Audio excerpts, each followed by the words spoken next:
दादी, आपने बहुत अच्छा किया कि आप अपने कमरे से निकलकर बाहर तो आईं। इससे आपकी तबीयत संभलेगी।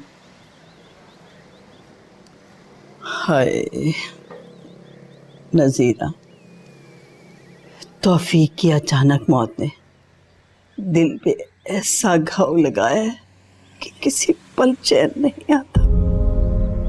देखो, सुबह नबील भी कनाडा चला गया, एक बेटे को मौत ने छीन लिया और दूसरे को कनाडा। दादी, आप ठीक कह रही हैं। मैंने हमेशा आपको उनका इंतज़ार करते हुए देखा है। अब देखिए ना, इतने बड़े दुख में भी वो आपके पास ज़्यादा नहीं रुके। नहीं नबील, वो तो मुझे अपने साथ ले जाना चाह रहा था। अब देखो ना, इतना मसरूफ है, अब वो मेरे पास ही तो नहीं बैठ सकता। लेकिन दादी, अभी तो आप खुद ही कह रही थी। अरे मैं अपना गम हल्का करने के लिए पता नहीं क्या क्या बोलती रहती हूँ ताकि मेरा गम गलत रहे। अरे याद आया, मेरे कमरे से मेरा चश्मा भी ले आओ और यासीन भी ले आना, मैं यहीं बैठ के पढ़ूंगी। जी अच्छा।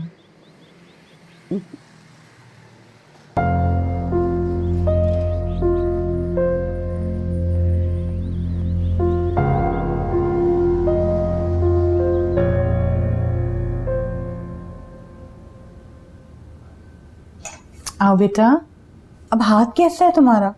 अब बेहतर है। तुमने आज हमारे साथ नाश्ता क्यों नहीं किया?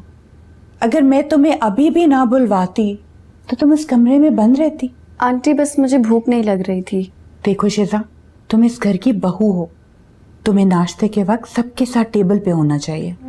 मिशेल के रवैये को अपनी जिंदगी पे हावी करने की कतई जरूरत नहीं है। आंटी, मैं कुछ दिनों के लिए अपनी अम्मी के घर जाना चाहती हूँ, प्लीज। हरगिज नहीं, तुम्हें अरसल की खुशी और उसकी मर्जी का ख्याल भी रखना चाहिए। आंटी प्लीज, आप अरसल को समझाएं कि इस शादी को बरकरार रखना तोड़ देने से ज्यादा अजियतनाक है, और ये हकीकत तो अब मिशेल पर भी खुलने लगी है। तुम कहना क्या चाहती हो? आंटी, मिशेल मुझे इस घर में खुशियां देने के लिए लाई थी, और मैंने भी उसकी खुशी की खातिर ही ये कदम उठाया था, लेकिन हम दोनों की कुर्बानी रायगा गई।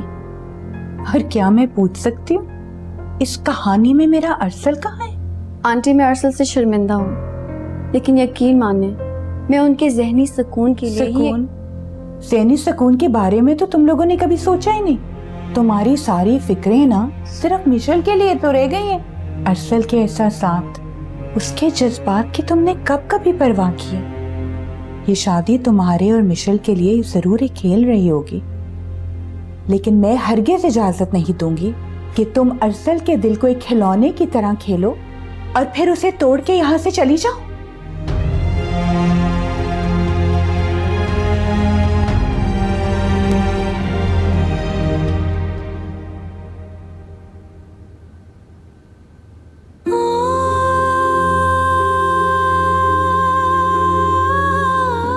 अरसल की आंखों में झांक कर देखो, तुम्हें वहां सिर्फ शिजा नजर आएगी।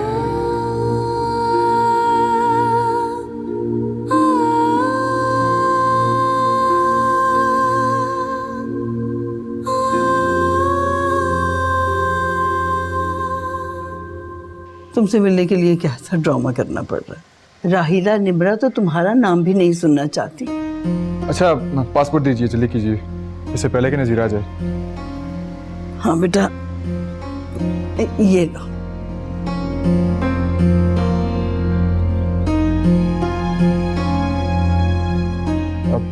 वैसे दादी, आपने निम्रा को मना कर दिया था ना नया पासपोर्ट बनवाने से? हाँ, मैंने निम्रा से कह दिया कि जब तक हुस्ना वापस नहीं आ जाती हम नया पासपोर्ट नहीं बनवाते। हो सकता है वो ढूंढ कर दे दे। वेल डन मेरी स्मार्ट दादी। अब बस मैं जल्दी कुछ प्लान करता हूँ आपको घर ले जाने के लिए। हाँ बेटा, मेरा इस घर में तौफीक के बगैर दिल नहीं लगता, घर काटने को दौड़ता है। और निम्रा और राहिला का सख्त रवैया मुझे खाए जाता है। अब फिक्र मत करें दादी, तौफीक अंकल के बाद आपका ये बेटा है। अच्छा, मैं चलता हूँ, इससे पहले कि नज़ीरा आ जाए। अच्छा बेटा, अल्लाह हाफिज।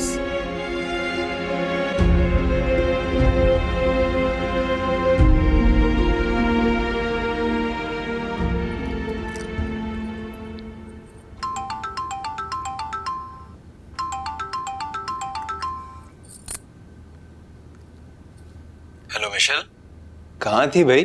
कब से बेल जा रही है? इधर ही हूँ कमरे में, और कहाँ होना है मुझे? अच्छा, अब समझ आया। यकीनन तुमने शिजा को मना लिया होगा। यार अपनी गपशप में तुम दोनों जरा मेरा भी ख्याल रख लिया करो। उफ फरसत, आपने क्या शिजा की बातें करने के लिए फोन किया मुझे? क्या हुआ मिशेल, इतना मूड क्यों ऑफ है तुम्हारा? शुक्र है मेरे मुतालिक भी कुछ आपने पूछा है, वरना तो हर बात में, हर जुमले में शिजा शिजा शिजा बस। मिशेल आखिर तुम्हें हुआ क्या है? इतनी मामूली सी बात का इतना बड़ा इशू बना रही हो तुम। दरअसल आप जानना चाहते हैं कि मुझे क्या हुआ? कि आंखों से अपना अक्स मिटता देखना मेरे लिए कोई मामूली बात नहीं है।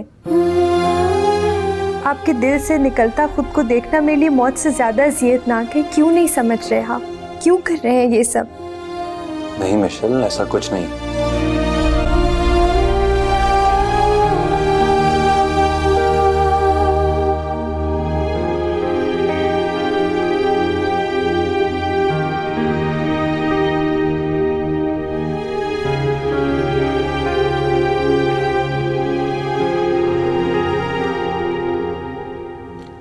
हाथ कैसा है तुम्हारा? बहुत जल्दी ख्याल आ गया तुम्हें। मिशेल, इस वक्त तुम्हारे इस रस्मी लहजे से जितनी अजियत मुझे मिली है वो तो उस तकलीफ से भी कहीं ज्यादा है जो मेरा हाथ जलने पर मुझे मिली थी।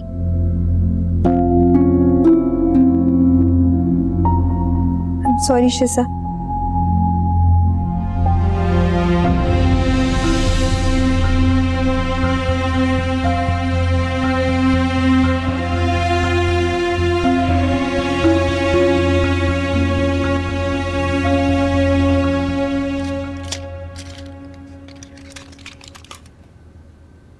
निम्रा, अच्छा हुआ तुम आ गई। मेरा जी बहुत घबरा रहा था। अगर आपका पासपोर्ट ना खोया होता तो अच्छा खासा आप नबील अंकल के साथ चली गई होती। अब यहाँ पर तो जी घबराएगा ही ना। निम्रा, मेरा वहाँ भी बहुत जी घबराता। तुम तो जानती हो नबील अपने बिजनेस के सिलसिले में शहर से कई कई दिन बाहर रहता है। मैं वहाँ क्या करती अकेली? और तुम जानती हो ना उसके बच्चे तो अंग्रेजी में ही बात करते हैं। और यहाँ जो मैं आपसे उर्दू में बात करती हूँ आप तो वो भी नहीं समझती दादी। ये क्या कह रही हो तुम? मैंने तुम्हारी कौन सी बात नहीं समझी? मैंने आपसे कहा था दादी कि अब आप आजिर से कांटेक्ट नहीं करेंगी।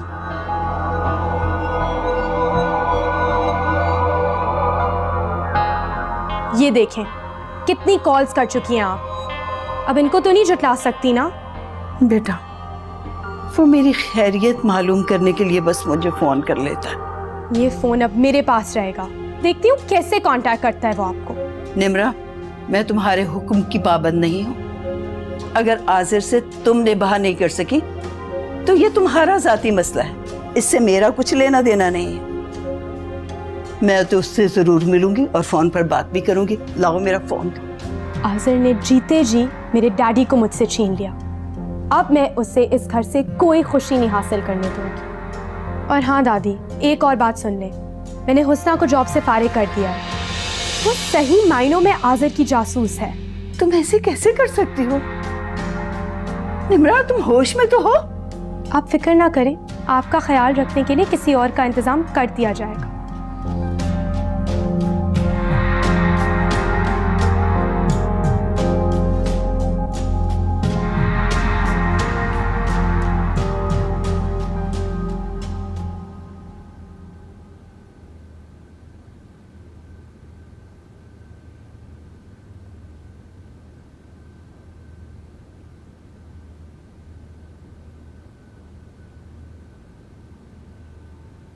Sorry शिजा।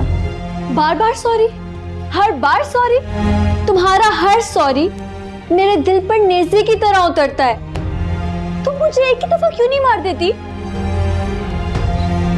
शिजा, I am really sorry. गलती हो गई मुझसे। पता नहीं मैं क्यों तुम पर गुस्सा हो जाती हूँ, मुझे समझ ही नहीं आती क्या हो जाता है मुझे। मैं जानती होती हूँ तुम्हारी गलती नहीं है, बस I am really sorry शिजा, please. वजह यह है कि अरसल की मोहब्बत के आगे तुम्हें और कुछ नजर नहीं आ रहा। उसकी मोहब्बत में जो ताकत है वो शायद मेरी दोस्ती में नहीं है मिशेल। तुम उसकी मोहब्बत के लिए मुझे बार बार मारोगी, फिर जिंदा करोगी। खुदा के लिए मिशन, मुझे इस कैद से आजाद कर दो।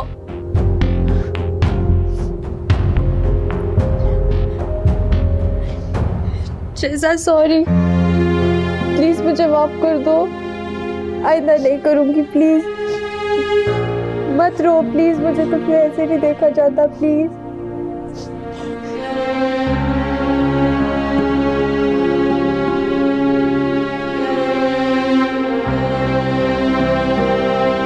इतने अरसे में ये पहली बार हुआ है कि मिशेल ने शिजा को मनाना तो दूर की बात, उससे बात भी नहीं की। ये वही मिशेल है जिसने शिजा की मोहब्बत में इतना बड़ा कदम उठा लिया था, जिसके लिए कोई बीवी सोच भी नहीं सकती। लेकिन आज इसके लहजे में इतनी बेगानगी थी। शिजा की ये परेशानी, शायद इसकी वजह मेरी हिमाकत, मेरा जज्बातीपन है। लेकिन मैं क्या करूं, मुझे अपने ऊपर इख्तियार ही नहीं रहता। ऐसा ना हो मैं अपनी दीवानगी में शिजा को खो दूं।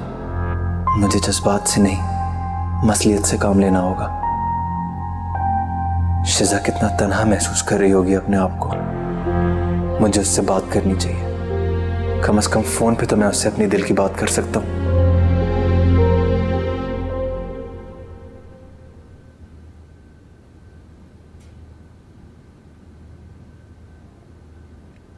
दादी, जल्दी से नाश्ता कर लें, फिर उसके बाद आपको दवा भी तो खानी है। नजीरा, मुझे भूख नहीं है। जरा देखो तो सही, कैसा कैदियों वाला सलूक कर रहे हैं ये लोग मुझसे। मुझसे मेरा मोबाइल भी छीन लिया और हुस्ना को भी मुझसे दूर कर दिया। दादी, इससे तो अच्छा था कि आप नबील साहब के साथ चली जाती। नहीं नजीरा, वहां तो इससे भी बड़ी कैद है। नबील मेरे जिगर का टुकड़ा है, लेकिन मैं जानती हूँ ना, वो वहां जाके मुझे किसी अंग्रेज औरत के हवाले कर देता और मैं बात करने को भी तरसती। बात तो ठीक है, वैसे भी आपको कहाँ आती है अंग्रेजी बोलनी? बात अंग्रेजी बोलने की नहीं है, वहां कोई मेरा जानने वाला ही नहीं, और फिर उसकी बीवी से भी मैं 1-2 बार ही मिली हूँ। जी दादी, बिल्कुल मुझे याद है।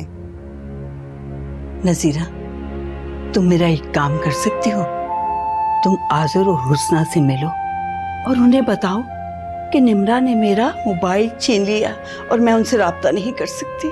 नहीं दादी, बेगम साहिबा ने और निम्रा बीबी ने सख्ती से मना किया है। बस आप नाश्ता कर लें, फिर उसके बाद आपको दवा खानी है।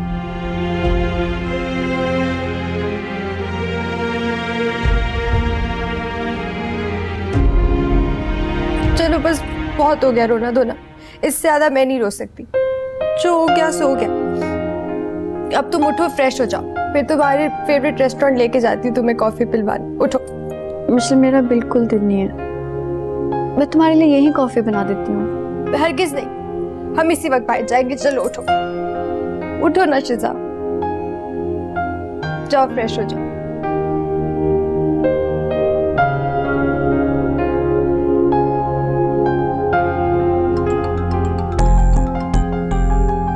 ताई जी का फोन होगा।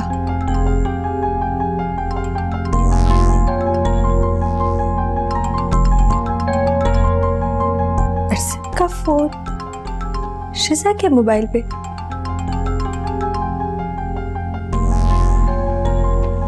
कैसी हो शिजा? तुम घबराना बिल्कुल नहीं, मेरी मोहब्बत पे यकीन रखना। प्लीज शिजा, कुछ तो बोलो। तुम्हारी उदासी मुझे अपने दिल के अंदर तक उतरती महसूस होती है। हेलो शिजा। अरसद, मिशेल, तुम?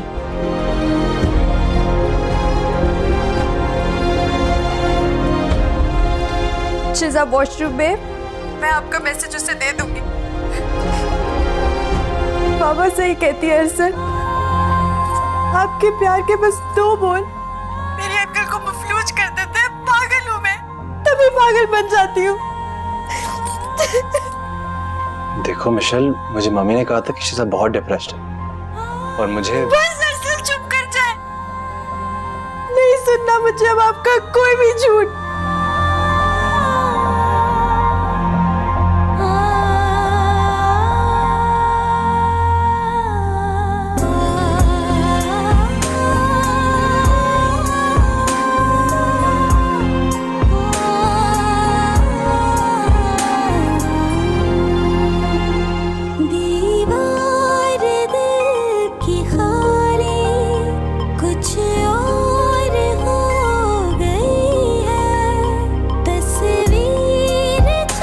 मिशेल, कहाँ जा रही हो? अरसर का फोन आया था अभी तुम्हारे मोबाइल पे, बात कर लो। बहुत बेचैन लग रहे थे वो। लेकिन मिशेल,